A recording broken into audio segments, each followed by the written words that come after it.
네, 여러분, 오늘은 약해도 쓰임받은 하나님의 사람들이라는 주제를 가지고 저희가 예수님의 12제자를 같이 나눌 텐데, 오늘은 서론에 해당되는 간단한 어떤 수요 블레이싱 시간을 통해서 12제자를 연구하는 시간들을 통해서 우리가 어떠한 기대를 갖고 또 어떤 것을 얻고자 하는지에 대한 이야기를 약간 인트로덕션을 좀 하려고 합니다. 그리고 다음 주에 특별히 수요 고난주간 집회가 있기 때문에 한 주간 동안 끝나고 그 다음 주 수요일부터 이제 제자 한 명씩 같이 말씀을 나누려 하거든요. 오늘 제가 미처 올려드리지를 못했는데 그냥 보시면서 따라오시고요. 나중에 제가 강의안은 올려드리도록 하겠습니다. 자, 약해도 쓰임받은 하나님의 사람들이라는 주제, 오늘은 특별히 12제자 편에 대한 저희가 인트로덕션을 같이 하도록 하겠습니다. 자, 코로나 19인데요. 넘겨주시겠습니까? 네. 코로나 19가 작년 2월 달에 저희들 가운데 온 것 같아요. 근데 이 코로나 19로 인해서 엄청난 생활의 변화들이 일기 시작했습니다. 여러분 삶에 어떤 변화가 왔나요? 한번 여러분 생각해 보시죠. 잠깐 한번 되새겨 보시겠어요? 목사님 그거 주시면 제가 하겠습니다. 이제. 네, 감사합니다. 코로나 19로 인해서 우리의 가정과 또 직장과 사람들의 만남 또 교회 모임 가운데 엄청난 변화가 있었죠. 쉬운 예로 우리가 이제 여자분들은 되게 좋아하시더라고요. 마스크를 쓰기 때문에 화장을 안 해도 된다. 그래서 좋아하시는데 제가 제 아내한테 들은 이야기는 코로나19가 있고 난 이후에 유치원에 있는 아이들이 웃는 아이들이 굉장히 줄었다. 애들이 웃는 모습에 얼굴도 보지 못하고 그리고 선생님의 얼굴을 제대로 못 보니까 아이들이 웃지 않는다 이런 이야기를 들은 적이 있습니다. 그리고 심지어는 코로나19 때문에 우리 아이들이 학교를 가는데요. 요즘에는 학교를 매일 가잖아요. 근데 애들이 이런 불평을 한대요. 왜 학교를 매일 가야 돼? 이런 불평을 한다는 이야기를 또한 들었습니다. 또 교회에서는 얼마나 이런 불편함이 많이 있습니까? 예배를 저희가 대면 예배를 못 드리고 너무나 자연스러운 거였는데 서로 얼굴을 보면서 예배하고 교제하는 게 너무 자연스러운 거였잖아요. 그런데 이제 예배도 온라인으로 드리는 것이 너무나 당연한 것이 되어버렸습니다. 저는 사실 굉장히 불편하거든요. 멀리 계신 분들은 편할 수도 있겠지만 설교자 입장에서는 눈을 마주치고 현장에서 하는 것들이 많이 좋죠. 직장은 어떤가요? 직장에서는 재택근무가 많이 생겼습니다. 많은 분들이 재택근무를 하죠. 여행을 또 가지 못하는 불편함도 있고 아무튼 우리가 살고 있는 이 환경 가운데 코로나19로 인해서 많은 변화가 일어나기 시작했습니다. 그런데 코로나19 때문에 일어난 변화 중에 정말 안타까운 변화가 무엇이냐면 취업 준비생들에게 일어난 엄청난 변화입니다. 취업 준비생들에게 일어난 변화요. 혹시 이런 말 들어보셨나요? 코로나19 때문에 일어난 새로 생긴 단어들이에요. 3.1절 그리고 이퇴백 7포세대 코로나 히키코모리 호모 인턴스 부장 인턴 페이스팩 이런 것도 혹시 들어보셨나요? 처음 들어보실 수도 있습니다. 이게 코로나19와 함께 생겨난 취업 관련 신조어인데 제가 좀 말씀을 한번 드려보겠습니다. 3.1절은 독립선언서를 발표한 3월 1일이 아니라 31세까지 취업을 못하면 절대 취업하지 못한다. 그런 신조어가 생겨났습니다. 참 가슴 아픈 이야기죠. 이퇴백은 뭐냐면 이퇴백이 아니고요. 이퇴백. 20대에 퇴사하는 백수의 약자입니다. 급한 마음에 취업은 했지만 적성에 맞지 않고 근무 조건이 맞지 않아서 일찍 20대에 퇴사하는 친구들이 그렇게 많대요. 7포 세대는 여러분이 잘 알 것 같아요. 3포 세대, 연애와 결혼과 출산을 포기한 세대라고 하잖아요. 거기에 7포 세대는 인간관계를 포기하고 내 집 마련 포기하고 취업을 포기하고 마지막으로 희망마저도 포기하는 7포 세대가 코로나 시대에 생겼다는 것이죠. 그리고 코로나 히키코모리라는 신조어는 히키코모리라는 단어는 일본 말인데 틀어박히다라는 일본 말입니다. 그러니까 쉽게 얘기하면 은둔형 외톨이가 많이 생겨나기 시작했다는 것입니다. 그리고 너무 재밌는 신조어인데 호모 인턴스와 부장 인턴이라는 신조어가 생겼는데요. 이 호모 인턴스라는 말은 너무 오랫동안 인턴만 해가지고 아직 그 삶 자체가 인턴 삶이 되었다. 부장 인턴도 비슷한 말인데 부장님만큼 인턴에 대한 풍부한 경험을 갖는 인턴 생활이 되고 있다. 이런 말입니다. 그 페이스펙이라는 말은 외모가 취업하기엔 외모가 아주 중요한 스펙이다. 이런 뜻을 가지고 있는 거죠. 중요한 건 이런 모든 단어들이 취업하기 어려움을 그대로 표현해 준다는 것입니다. 취업하기가 얼마나 어려운지 사실 상반기 신규 채용 계획에 대해서 2021년도 조사한 결과를 제가 좀 봤더니요. 약 500대 기업을 대상으로 조사를 했습니다. 그런데 2021년도 올해 상반기에 63.6%는 한 명도 채용하지 않을 것이라는 이야기를 했습니다. 대단하지 않아요? 예전에는 많이 채용을 했는데 63.6%가 단 한 명도 채용할 계획이 없다. 그렇게 발표를 했습니다. 취업 포털 사이트 사람인에서는 구직자 1862명을 대상으로 조사를 해봤는데요. 최근 3년간 공채가 확실히 줄었다고 느끼는 구직자들이 88.5%, 그리고 공채가 줄면서 불안감을 느끼고 있다고 말한 이들이 62.8%가 그런 취업에 대한 불안감을 가지고 있다고 생각합니다. 이야기를 하고 있습니다. 그런데요, 제가 어제 뉴스를 봤더니 좀 새로운 이야기가 있더라고요. 어제 뉴스였는데 IT 게임 개발자 연봉 인상 도미노 이렇게 해서 뉴스가 나와 있는 걸 보게 되었습니다. 은행원 안 부럽다. 평균 연봉 1억 원. 신주류로 떠오르는 IT맨 이렇게 얘기하면서 요즘 IT 게임과 프로그램 개발자들의 어떤 높은 연봉에 대해서 이야기하는 걸 봤습니다. 참 극과 극이라는 생각을 해보게 됩니다. 제가 오늘 왜 코로나19와 함께 이런 취업에 대한 이야기를 많이 하냐면, 사실 코로나19와 같은 상황이 지금 우리의 영적 상황이라고 저는 생각하거든요. 굉장히 어려운, 제대로 살고 싶지만 제대로 살기가 어려운 그런 시대죠. 하나님이 이때 하나님의 사역을 위해서 하나님의 일꾼들을 저는 찾으신다고 생각합니다. 하나님은 도대체 이 어려운 취업의 시대에 어떤 일꾼들을 찾을까? 성경을 보면 마태복음 9장 37절을 보면요. 이에 제자들이 이르시되 추수할 것은 많되 일꾼이 적다라고 말합니다. 그러니까 하나님은 지금도 하나님의 일꾼들을 찾으세요. 그런데 일꾼이 많지 않다라고 분명히 고백하고 있고요. 또 에레미야 5장 1절을 보면 너희는 예루살렘 거리로 빨리 다니며 그 넓은 거리에서 찾아보고 알라.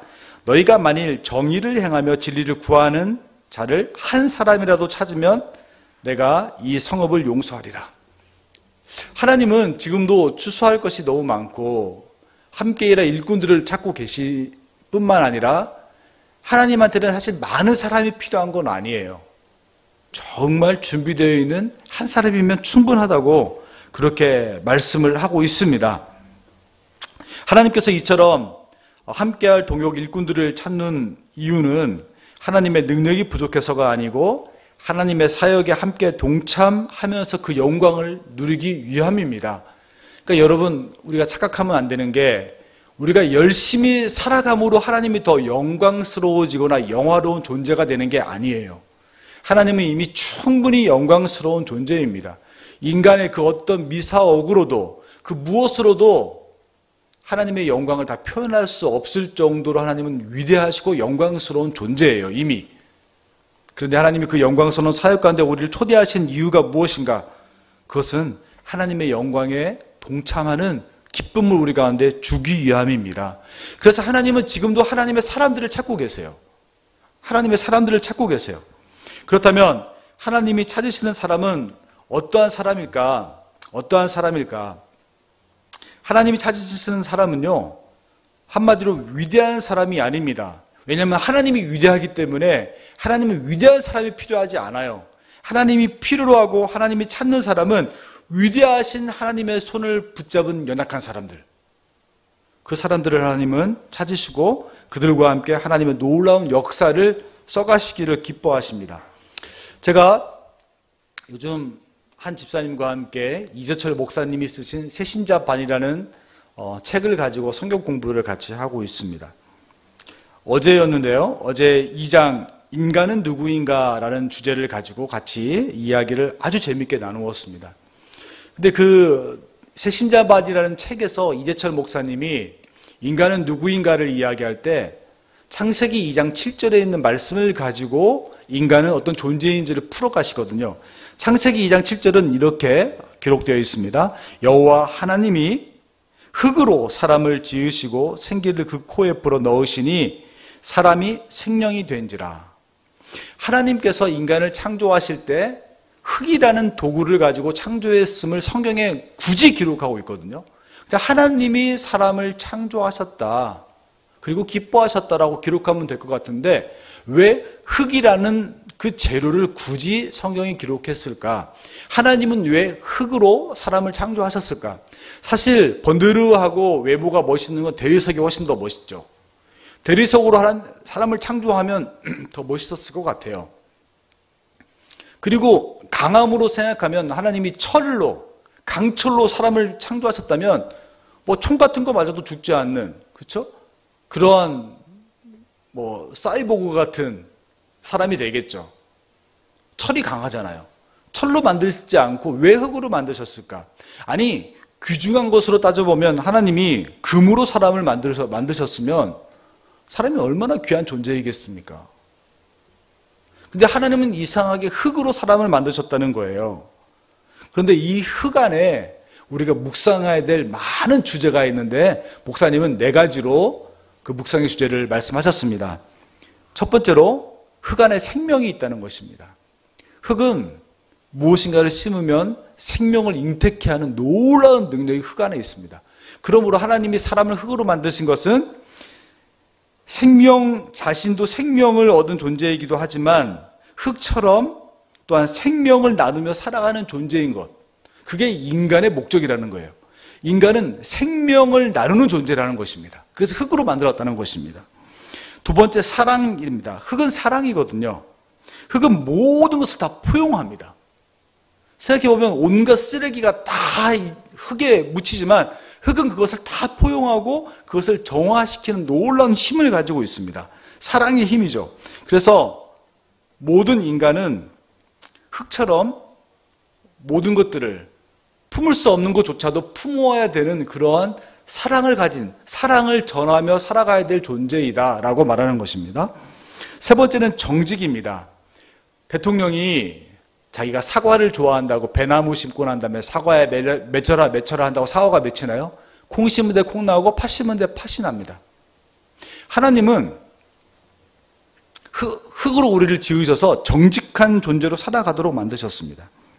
우리는 정직한 삶을 살아갈 때 하나님의 형상이 우리를 통해 비추어지는 거죠. 반사가 되는 것이죠. 세 번째, 흙 안에는 이걸 이야기하고 싶은 거였는데요. 도구됨의 의미가 있습니다. 도구됨. 흙은 토기자기가 만들고 싶은 대로 만들어지는 도구인 것이죠. 흙은 자기를 주장하지 않아요. 흙은 그냥 처음에는 볼품없지만 거기다 물을 붓고 토기장이가 반죽하면 그것이 여러 가지 모양으로 만들어지고 빚어지거든요. 그게 흙의 특징이죠. 하나님께서 우리를 그렇게 하나님의 도구로 쓰기를 원하신다는 것입니다. 어쨌든 우리는 흙 같은 존재이고 하나님은 우리를 통해서 하나님의 도구로 우리를 귀하게 쓰기를 원하신다. 그 이야기를 오늘 하고 싶었던 것입니다.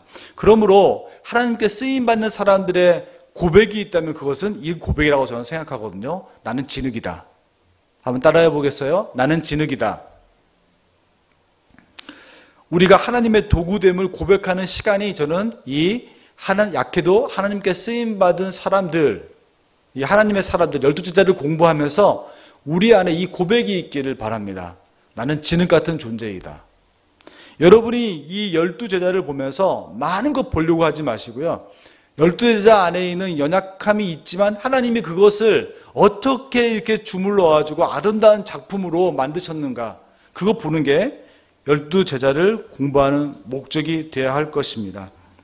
이사야 64편 8절에서는 이렇게 말씀합니다. 그러나 여호와여 주는 우리 아버지시니이다. 우리는 진흙이요 주는 토기장이시니 우리는 다 주의 손으로 지은 것이라.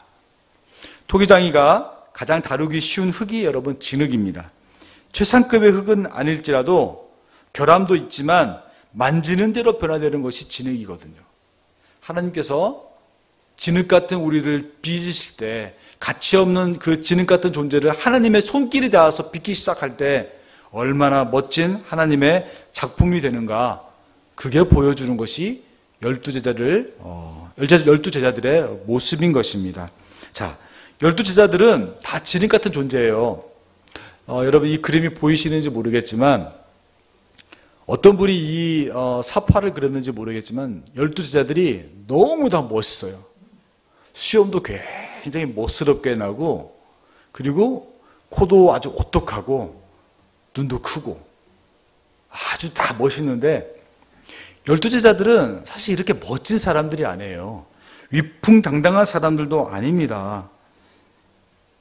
갈릴리 해변에서 아주 소박하게 살아가는 10대 말부터 20대 초반에 혹은 30대 초반에 정도 되는 그런 아주 소박한 평민들이었습니다. 그런데 그들이 예수님을 만나고 엄청난, 온 세상에 엄청난 영향력을 미치는 하나님의 사람들이 되었죠. 또한 그들을 하나하나 제가 뜯어보면 이 12명이 완전히 결함투성이에다가 실수가 많은 형편없는 사람들이에요. 근데 예수님께서 공생애를 시작하면서 그들을 사용하셔서, 그리고 그 이후에 멋진 하나님의 교회를 세우는 일꾼들로 그들이 서가는 모습들을 보게 됩니다. 사실 예수님께서 공생애를 시작할 때 정말 하나님의 사역을 이루는 것, 멋지게 하나님의 사역을 펼쳐가는 것이 예수님의 궁극적 목적이었다면 예수님은 이런 사람들 택하면 안 돼요. 돈 많고, 그리고 많이 배우고, 그리고 세상의 어떤 꼭대기에서 리더십을 가진 사람들을 데려다가 효과적으로 효율성을 가지고 일을 하셔야 되는 건 맞습니다. 근데 예수님은 사실은 효율성을 따지면서 일하시는 분이 결코 아니거든요. 예수님은 그런 분 아니에요. 예수님은 이 연약한 사람들을 통해서 어떻게 하나님의 역사가 이루어져 가는가를 그들 가운데 보여주고 싶었던 것입니다. 그래서 사실 예수 그리스도의 제자가 된다는 것은 나는 죄인입니다, 나는 볼품없는 진흙입니다 라는 고백 속에서 시작되는 것입니다. 이제 그래서 약스사라고 하는데요, 약해도 쓰임받는 하나님의 사람들, 특별히 이 시간들을 통해서 우리가 전 두 가지의 목적을 분명히 여러분과 함께 이루어 가기를 원합니다. 첫 번째 목적은 이 12제자를 공부하면서 여러분 다른 거 보지 마세요. 아, 12제자가 그런 뜻이 있었어? 그 사람이 그런 기독교적인 어떤 그런 가정의 배경을 가지고 있었어? 이런 일을 했었구나, 이런 의미였구나. 그게 중요한 게 아니고 그 사람이 얼마나 연약한 존재였는지를 보면서 내가 얼마나 연약한 존재인지를 여러분 반드시 고백하시는 시간이 되기를 바랍니다. 하나님께서, 저는 약해도 쓰임받은 하나님의 사람들 12제자 편을 공부할 때 이것을 우리에게 주기 원하신다는 확신을 저는 갖습니다. 어떻게 하나님께서 이 연약한 자들을 통해서 놀라운 일들을 하는지를 여러분 보셔야 됩니다. 두 번째 목적이 무엇이냐면 이 연약한 자를 예수님께서 어떻게 부르셨는지, 그리고 더 나아가서 어떻게 그들을 훈련시켰는지, 그리고 그들과 어떻게 동역하셨는지를 보면서 여러분들 자신을 훈련하는 시간으로 가지십시오. 내가 연약하다 아는 것만으로 그치면 그것은 반절 정도 이룬 거예요. 그런데 이 시간을 통해서 여러분이 진짜 이루어야 될 한 가지가 있다면 그것은 나를 훈련하는 시간으로 여러분이 갖는 것입니다. 예수님이 그들을 어떻게 만나셨고 어떻게 부르셨고 어떻게 훈련시키셨는지를 보면서 여러분 자신을 훈련하는 시간을 가지세요. 베드로를 어떻게 훈련시켰는지, 야고보를 어떻게 훈련시켰는지 여러분이 보시라고요. 보시면서 여러분 자신을 훈련하는 시간으로 가지시기를 바랍니다. 베드로 사도는 우리 가운데 이렇게 고백을 했죠. 너희는 택하신 족속이요 왕같은 제사장들이요 거룩한 나라요 그의 소유된 백성이니 이는 너희를 어두운 데서 불러내어 그의 기이한 빛에 들어가게 하신 이의 아름다운 덕을 선포하게 하려 하십니다. 여러분이 연약한 것 그냥 내가 누구인지 이제 알겠습니다라고 고백하면 그건 하나님의 목적의 반 정도만 여러분이 사실 아는 거예요. 여러분을 훈련시키시고 여러분들을 세상에 나아가서 여러분이 속한 세상에 나아가서 하나님의 아름다운 덕을 선포하는 그런 예수 그리스도의 제자로 여러분을 훈련하는 것, 그런 제자가 되어지는 것, 그것이 12제자를 공부하는 목적이 될 것입니다. 자, 그러면 이제 12제자를 잠깐 한번 우리 살펴보는 시간을 갖도록 하겠습니다. 오늘은 대략적인 것만 볼 거거든요.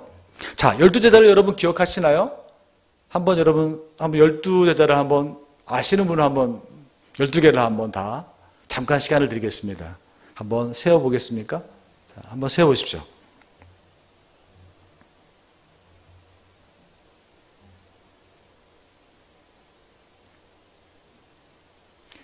네, 여기 계신 우리 사모님들 12제자 다 써보셨나요? 네. 그렇군요. 좋습니다. 자, 12제자 한번 같이 한번 해봅시다. 시작. 베드로, 안드레, 야고보, 요한, 빌립, 바돌로메, 도마, 마테, 야고보, 다데오, 시몬, 가룟유다. 이렇게 되죠. 성경에 보면 재밌는 게 12제자를 이야기할 때 꼭 넷씩 묶는다는 거예요. 이건 제가 묶은 게 아니라 이렇게 묶여져 있어요. 성경을 항상 이야기할 때. 성경은 12제자를 이야기할 때 이렇게 쌍으로 이야기를 해요. 예를 들어서 안드레와 그리고 빌립은 같이 쌍으로 등장을 해요. 항상. 그렇죠? 여러분이 잘 아는 것처럼 헬라인이 왔을 때 그렇죠? 빌립이 어떻게 할지 모를 때 안드레를 찾아가는 장면도 보면 안드레와 빌립은 항상 같이 나옵니다. 어떻든 이런 모습들을 여러분이 좀 이렇게 보실 필요가 있습니다. 그리고 안드레가 빌립에게 전도를 하고, 그렇죠? 빌립이 또 바돌로메를 찾아가고 이런 전도의 내용들이 요한복음에 또 기록되어 있죠. 그런데 베드로, 안드레, 야고보, 요한의 공통점이 있어요. 이들은 갈릴리의 베세다 출신이라는 것입니다. 이들은 다 어부입니다. 그래서 이 네 명을 항상 묶어서 이야기하는 거예요. 베드로, 안드레, 야고보, 요한. 두 번째 그룹은 빌립, 바돌로메, 도마, 마테인데 이들은 다 지성인이에요. 지성인. 한번 생각해 보세요. 빌립은 예수님의 제자 중에 유일하게 헬라식 이름을 가진 사람이 빌립입니다. 빌립의 아버지는 그 당시 세계가 돌아가는 것을 잘 이해했던 사람이에요. 그래서 아들의 이름을 빌립이라고 지은 거죠. 제 아내의 이름이 송세라 아닙니까? 세라. 그래서 홍정길 목사님은 지금도 사라 이렇게 부르시더라고요. 외국 이름인 줄 알고. 그런데 이것은 사실은 저희 장인어른이 그냥 지었던 이름이에요. 지었던 이름인데 굉장히 국제적인 이름 같죠? 세라. 외국에 가서도 그 이름 그대로 쓸 수 있는 그런 이름이죠. 마찬가지로 빌립의 아버지도 빌립이 국제 무대에 나가서 무엇인가를 하기를 원했던 것 같아요. 그래서 그 이름을 헬라식 이름인 필립으로 지었어요. 그래서 헬라인들이 예수님의 12제자 중에 누굴 찾아오냐면 빌립을 찾아온 이유가 우연이 아니라 빌립이 헬라식 이름을 가졌기 때문에 자기들을 잘 이해할 것이다 생각해서 빌립을 찾아온 거였어요. 근데 빌립은 아무 말도 못하고 안드레가 그들을 예수님께 안내하는 장면이 성경에 기록되어 있죠. 바돌로메 여러분 나다나엘 아시죠? 빌립이 나다나엘한테 가서 복음을 전할 때 그냥 와서 봐라 이게 아니라 성경에 기록되어 있는 메시아를 내가 만났다 이렇게 고백하거든요. 그러니까 이 나다나엘은 예수님에 대해서 굉장한 지식을 가졌던 사람이에요. 그래서 나다나엘이 어떤 이야기를 합니까? 아니 나사렛에서 무슨 선한 것이 날 수 있느냐? 이미 성경을 많이 알고 있어요. 그리고 예수님이 나다나엘을 찾아가서 부를 때 뭐라고 말씀하시냐면 나다나엘아 네가 무화과 나무 아래에 있을 그때 내가 너를 이미 보았고 알았다. 무화과 나무에 있을 때 봤다는 게 무슨 말이냐면 무화과 나무에서는 항상 성경에 대한 논쟁이 일어나는 곳이 무화과 나무 아래였습니다. 그러니까 빌립은 성경에 대해서 그런 지식적으로 굉장히 풍부한 지식을 가지고 있는 사람이었다는 것을 알 수가 있습니다. 도마 아시잖아요. 의심 많은 도마. 의심이 많다는 건 알고 있는 것이 많다는 지식인이라는 뜻이에요. 마태는 세리죠. 세리는 아무나 되는 게 아닙니다, 여러분. 몇십 대 1의 경쟁률을 뚫고 세리가 되는 거예요. 굉장한 지성인이에요. 이 두 번째 그룹 빌립, 바돌로메, 도마, 마태는 지성인인 것입니다. 세 번째 그룹 야고보, 다데오, 시몬, 가룟, 유다. 이 야고보, 유다, 다데오, 셀로딘, 시몬, 가룟, 유다. 이 네 명은 사실 성경에 한 줄, 두 줄밖에 성경에 기록되어 있지 않아요. 가룟, 유다를 빼놓고는. 그래서 참 걱정인 게 이 12명을 저희들이 이제 저와 유은신 목사님이 설교를 해야 되는데 이 4명을 어떻게 해야 될까가 지금 굉장히 고민이에요. 성경에 한 줄밖에 안 나오는데 어떻게 이 12제자 중에 이 사람에 대해서, 이 제자에 대해서 우리가 설명을 해야 되나. 주님이 지혜를 주시기를 기도하고 있습니다. 자, 이 12명 같이 한번 해볼까요? 우리 한번 불러봅시다. 외워봅시다. 시작. 베드로, 안드레, 야고보, 요한, 빌립, 바돌로메, 도마, 마테. 다음에요. 야고보, 다데오, 시몬, 가룟, 유다. 훌륭하십니다. 여러분 다 하셨죠? 자, 그러면 조금 더 한번 볼 필요가 있는데 여러분은 아마 교재가 없기 때문에 지금 아마 화면으로 보시는 분들은 모르실 수 있는데요. 베드로, 안드레, 야고보, 요한, 빌립, 바돌로메, 도마, 마테, 야고보, 다데오, 시몬, 가룟, 유다. 이 4명에 대해서, 12명에 대해서 표를 만들어 놓은 게 제가 있거든요. 별칭과 직업과 가족 관계와 어떻게 마지막 죽음을 맞이했는지에 대한 내용들을 제가 자료를 보고 이렇게 정리해 놨습니다. 이 부분은 제가 여러분 설교를 마치고 난 다음에 올려드렸어요? 네, 좋습니다. 올려드렸는데 한번 볼까요? 그러면 잠깐 볼까요? 베드로는 원래 시몬이라는 이름을 가지고 있죠. 그리고 게바라고도 불렀습니다. 이건 아람어 이름이 게바였거든요. 어쨌든 그래서 시몬과 게바라는 이름이 있었고 그의 직업은 어부였고 그는 아버지 요한의 아버지가 요한이었고 요한의 아들이었다. 이렇게 가족관계를 설명하고 있죠. 죽음은 십자가에서 순교한 걸로 로마에서 이렇게 기록되어 있습니다. 거꾸로 매달려서 죽었다. 십자가를 거꾸로 이렇게 해서 나는 예수님처럼 똑바로 매달려 죽을 만한 자격 없는 자다. 그런 자격이 없는 사람입니다. 거꾸로 매달아 주십시오 하고 죽었다는 전승이 있습니다. 성경에 기록되어 있지 않죠? 안드레, 베드로의 형제죠. 베드로의 동생일 거라는 생각들을 대부분 하는데 형인지 동생인지는 잘 모릅니다. 어쨌든 별칭은 있지 않고요. 베드로의 형제였고 어부였고 그도 십자가에서 순교했는데 안드레는 어떻게 죽었느냐? 나는 십자가에 죽을 때 거꾸로도 아니고 똑바로도 아니고 X자로 이렇게 그래서 그렇게 죽었다고 기록되어 있어요. 전승에. 어쨌든 러시아에서 복음을 전하다 죽은 걸로 되어 있고요. 야고보, 이건 큰 야고보라고도 하죠. 그죠? 세베대의 아들 야고보. 이 세베대의 아들이 둘이 있는데 야고보와 요한이 형제입니다. 보아너게라는 동일한 우레의 아들, 천둥의 아들 뭐 그러한 별명을 갖게 되었죠. 예수님이 사마리아로 이렇게 할 때 그들이 저주하는 것을 보고 그들을 천둥을 쳐서 그들을 다 죽여버리십시오라고 얘기했던 그래서 그들의 별명이 보아너게가 되었다 이런 말씀들이 성경에 기록되어 있습니다. 야고보는 최초의 순교자입니다. 우리가 잘 아는 것처럼 헤롯에 의해서 죽게 되어지죠. 죄송합니다. 그리고 야고보는 목배임을 당해서 순교를 하게 되고요. 요한은 보아너게라는 동일한 뜻을 가지고 있는데 예수님의 사랑하시는 제자였다 이렇게 고백을 하고 있죠. 어부였고 세베대의 아들이었고 유일하게 12명의 제자 중에서 자연사한 제자가 이 요한입니다. 요한. 예수님의 어머니 마리아를 섬기는 일을 감당했던 사람이 요한이고 90세 이상을 살았다고 성경에 기록되어 있습니다. 그 다음에 빌립은 별칭은 없는데 헬라식 이름을 가진 예수님의 유일한 제자입니다. 어부였고요. 터키에서 사역을 했고 십자가 순교를 한 것으로 기록되어 있습니다. 그 다음에 바돌로메, 나다나엘이라고도 하죠. 나다나엘은 아르메니아에서 사역을 하게 되었고요.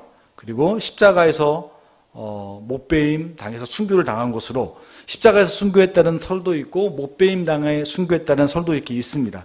근데 이 바돌로메가 전승에 보면 살아있는 채로 이렇게 살 가죽이 벗겨짐을 당했다. 그러한 선교 현장에 대한 어떤 전승들이 있습니다. 너무 끔찍하죠. 도마 디두모라고 하는 도마는 창에 찔려서 순교를 했고, 잘 아는 것처럼 인도에 가면 도마 교회가 있죠. 도마 상도 있고, 그리고 인도와 태국에서 복음을 전했고, 우리나라에 보면 경교라고 하는데 가야 시대 때 와가지고 가야에도 우리나라에도 복음을 전했다. 이런 전승이 있는데 그건 확인된 것은 아닙니다. 자, 마태는 레위 마태라고 하죠. 그는 세리였습니다. 직업은. 그리고 못배임을 당했고요. 태국과 에티오피아에서 선교를 한 것으로 기록이 되어 있습니다. 작은 야고보, 알페오의 아들 둘이 있는데요. 야고보와 다데오입니다. 작은 야고보라고 하는데 이 작은 야고보는 기록이 많지 않는데 이집트에서 선교를 했고 망치질을 당해서 순교한 것으로 이렇게 기록이 되어 있습니다. 다데오는 유다 다데오라고도 얘기하는데 알페오의 아들이고요. 아프리카에 선교를 했고 톱질을 당해서 순교한 걸로 되어 있습니다. 다데오와 시몬은 같은 사역을 한 것으로 이렇게 기록되어 있어요. 전승에 보면. 그래서 셀로딘 시몬은 아프리카와 영국에서 복음을 전한 걸로 되어 있고 동일하게 톱질로 순교를 당한 것으로 이렇게 기록이 전승에 되어 있습니다. 가룟 유다, 여러분이 잘 아시는 것처럼 자살해서 죽었죠. 셀로딘 시몬은 가나안 사람이었고요. 유다는 유일하게 유대 지방, 그러니까 사마리아, 유대, 갈릴리 지방인데 유대 지방에서 살았던 똑똑한 사람이었습니다. 어쨌든 예수님을 팔고 자살한 걸로 되어 있죠. 자, 이렇게 살펴봤거든요. 제가 여러분에게 두 가지를 얘기했습니다. 12제자를 통해서 우리가 꼭 기억해야 될 목적 이루어야 될 목적 두 가지가 있다. 첫 번째는 나의 연약함을 보는 것이다. 여러분의 약함을 보십시오. 두 번째 봐야 될 것은 내가 누구인지 아는 것에 그치는 것이 아니라 나를 어떻게 하는 거라고요? 훈련하는 시간으로 가지시기를 바랍니다. 자, 예수님의 제자가 된다는 건 그게 무슨 의미가 있을까요? 요한복음에 보면 이렇게 하면 너희가 내 제자인 것을 알리라 하는 세 개의 조건절이 있습니다. 이렇게 하면 이런 특징들이 제자의 특징이다라고 얘기하는 거죠. 첫 번째 특징은 요한복음 8장 31절 32절에 있는 말씀입니다. 그러므로 예수께서 자기를 믿는 유대인들에게 이르시되 너희가 내 말에 거하면 참으로 내 제자가 되고 진리를 알지니 진리가 너희를 자유롭게 하리라. 예수님의 제자인 것 어떻게 될 수 있다고요? 예수님의 제자의 특징이 무엇이라고요? 하나님의 말씀 안에 거하는 것입니다. 아무리 선하고 아무리 의롭고 아무리 겸손하고 아무리 많은 것들을 알고 있어도 예수의 제자가 될 수 없습니다.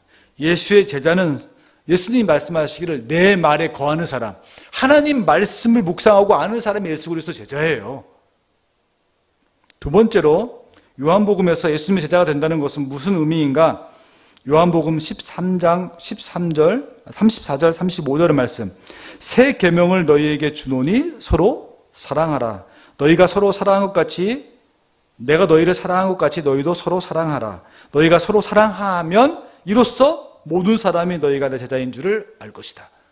예수님의 제자는요, 하나님의 말씀을 아는 것만으로, 그 안에 머무는 것만으로 예수님의 제자가 될 수가 없고, 예수님이 우리를 사랑하신 것처럼 그렇게 서로 사랑할 때 예수님의 제자가 될 수 있다는 것입니다. 그래서 훈련하셔야 되는 거예요. 서로 사랑하는 훈련. 세 번째로 예수님의 제자에 대해서 사도 요한은 이렇게 말합니다. 요한복음 15장 8절 말씀에 너희가 열매를 많이 맺으면 내 아버지께서 영광을 받으실 것이요 너희는 내 제자가 될 것이다. 예수님의 제자의 세 번째 특징은 무엇이냐면 열매를 맺는 거예요. 열매. 사랑의 열매를 맺고 예수님 말씀하신 그 예수님이 기뻐하시는 그 삶의 열매들이 여러분 있어야 되는 것입니다. 그게 예수의 제자의 특징이죠. 다시 한번 정리하면 여러분 지식적으로 아는 건 예수 제자 아닙니다. 삶에서 여러분 사랑이 실천되고 그 사랑이 실천되어서 삶의 열매로 드러날 때 예수의 제자가 되는 것입니다. 제자 되기가 되게 어렵겠죠. 쉽지 않습니다, 여러분. 혹시 여러분 가운데 오늘 12제자를 잠깐 다루면서 십자가에서 죽고 거꾸로 십자가에 매달려 죽고 십자가에 X자로 십자가에 매달려 죽고 이렇게 죽었다고 하니까 톱에 켜서 죽고 망치로 맞아 죽고 했다니까 제자가 되는 거 한번 고려해 봐야 되겠다 생각하는 분이 계실지 모르겠는데요. 걱정하지 마십시오. 순교도 여러분 아무한테 하나님이 허락하지 않습니다. 순교하고 싶다고 순교되는 게 아니라고요. 걱정하지 마시고 제자가 되기를 여러분 정말 최선을 다해서 훈련하시기를 바랍니다.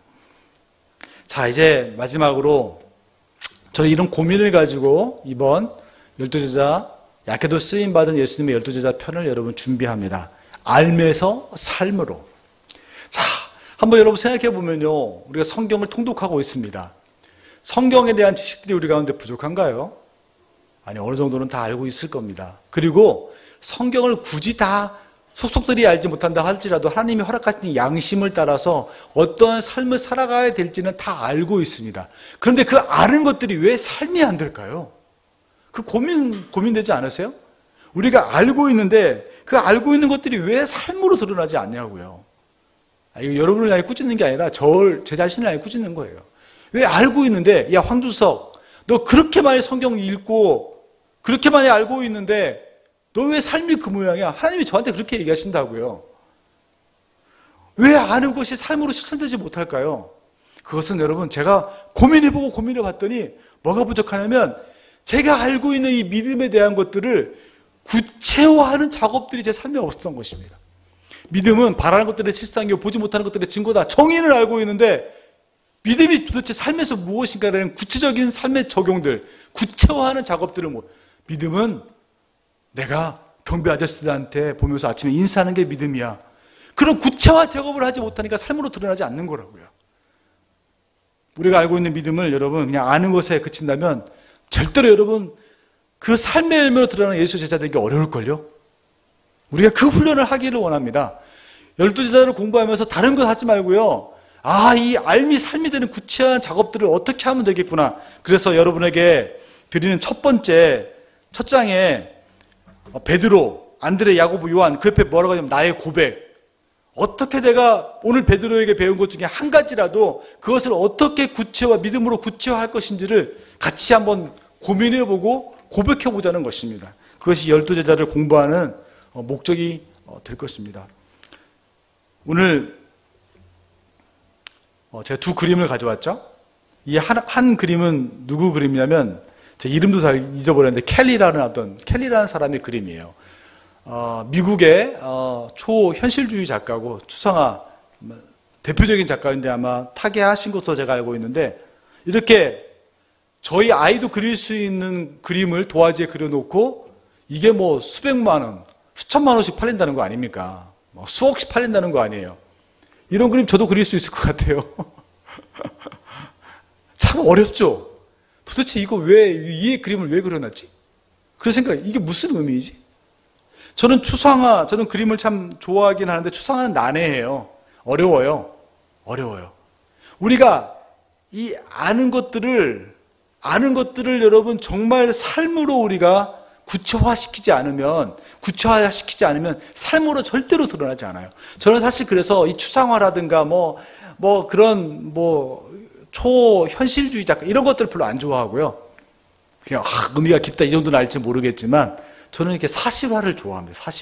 사실 모습 그대로 그려놓은 거. 그 안에 사람들의 표정도 보고 주변 사람들의 어떤 환경도 보고 하면서 제 나름대로 그 그림을 이렇게 해석하고 그러거든요. 이렇구나. 상상이 되잖아요. 저는 그런 사실화를 굉장히 좋아해요. 마찬가지입니다. 여러분 안에 있는 이 알미라는 말씀에 적혀있는 이 진리를 아는 것 되게 중요하죠. 근데 이 알면만 그치면 여러분의 삶은 추상적이 될 거예요. 믿음이 무엇인지 알아요. 정의도 알아요. 사랑이 무엇인지 대충 알겠어요. 그런데 이것을 구체화하지 않으면 여러분 추상적인 삶을 살아간다고요. 우리가 이 약해도 쓰임받은 하나님의 사람들 12제자편을 같이 공부할 때 꼭 기억하시기를 바랍니다. 알물 삶으로 바꾸는 시간, 이 시간이 12제자편을 공부하는 시간이다. 기억하시고 그런 기대를 가지고 저희가 고난주간 마치고 난 이후에 4월 첫 주부터 우리 12명의 제자를 같이 공부하는 시간을 갖도록 하겠습니다. 오늘은 이렇게 인트로덕션을 마쳤고요. 저는 이 문구를 굉장히 좋아하는데 이 문구 읽고 같이 기도하는 시간을 한번 갖도록 하겠습니다. 세상을 변화시키는 사람은 위대한 사람이 아니라 위대하신 하나님의 손에 붙들린 연약한 사람이다. 하나님은 연약한 자를 들어서 강한 자를 부끄럽게 하신다고 하셨습니다.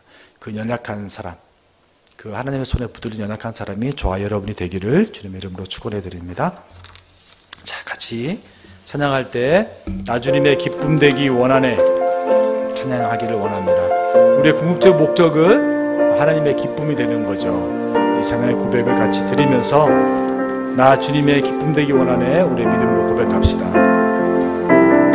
나 주님의 기쁨 되기 원하네 내 마음을 새롭게 하소서 내 마음을 새롭게 하소서 세부대가 되게 하여 주사 주님의 빛 비추게 하소서 내가 원하는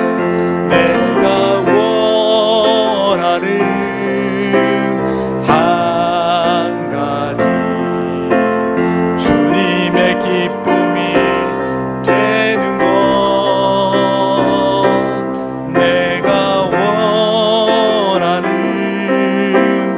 한 가지 주님의 기쁨이 되는 것 겸손히 내 마음 드립니다. 겸손히 내 마음 드립니다. 나의 모든 것 받으소서.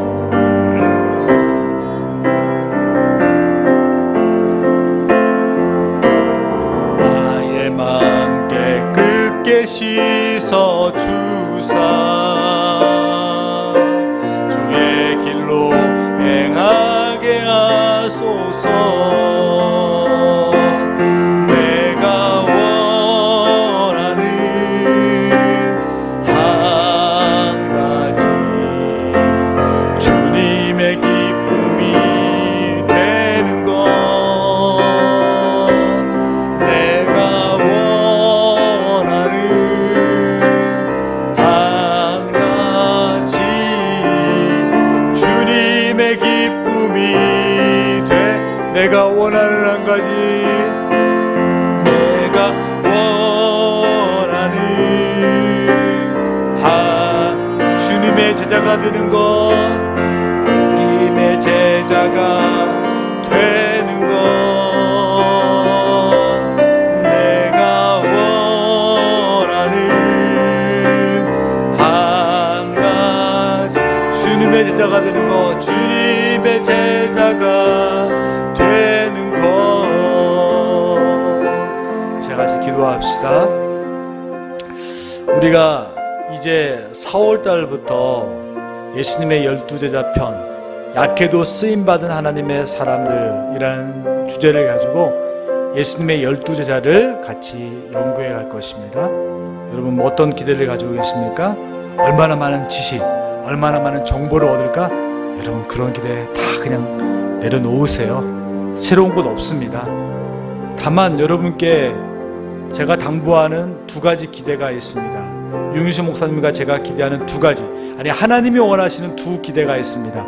여러분이 누구인지 알아가세요. 그리고 여러분이 제자가 되기 위해서, 주님의 제자가 되기 위해서 여러분 자신을 훈련하는 시간이 되기를 간절히 원합니다. 이 시간 하나님 이 두 기도 제목을 가지고 주 앞에 나아갑니다.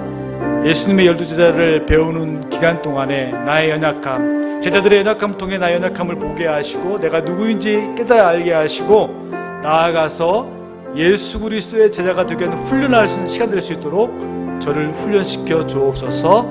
이 제목을 가지고 같이 기도하는 시간 갖도록 하겠습니다. 다 함께 기도합니다. 하나님 아버지, 이 시간 우리 안에 주님을 공부하면서 기도하겠습니다. 주님, 그렇습니다. 우리 안에 연약한 모습을 12제자를 통해서 보기로 그들이 완전하지 못한 자였고 평범한 평민이었는데 그 모습이 우리 안에 있고 우리가 그들을 보면서 이게 바로 나의 모습이구나, 이 연약함이 바로 나의 연약함이구나, 더 나아가서 예수님께서 그들을 어떻게 또 부르시고 어떻게 훈련시키시고 어떻게 하나님의 사람으로 사용하는지를 주님 보기를 원합니다. 그래서 우리가 예수 그리스도의 참 제자로 훈련받는 시간으로 이 시간을 축복해 주시기 원하노니 그런 은혜 허락하여 주옵소서. 내가 원하는 한 가지 주님의 제자가 되는 것, 내가 원하는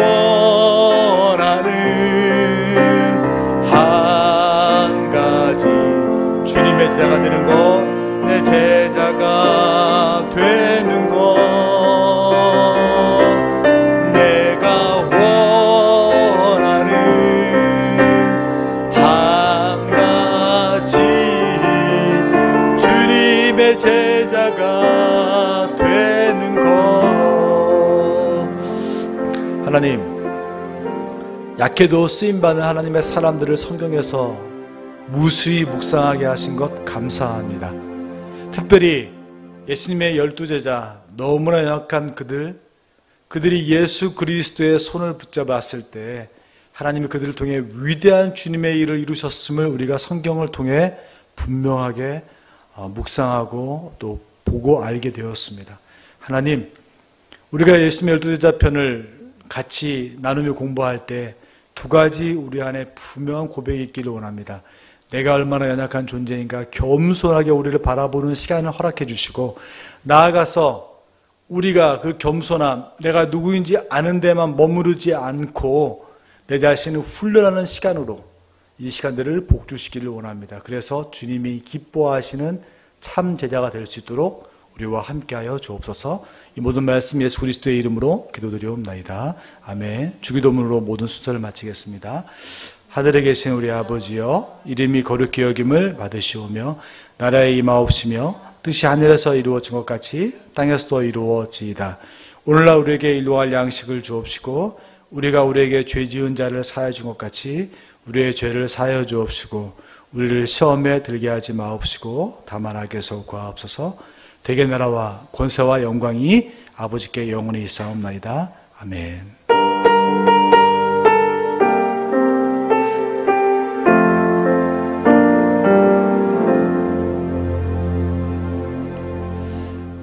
네, 이것으로 3월 24일 수요 블레싱을 다 마칩니다. 한 가지 광고를 드리면 다음 주 주일은 종려 주일입니다. 예수님이 예루살렘 성에 입성한 주일이고요.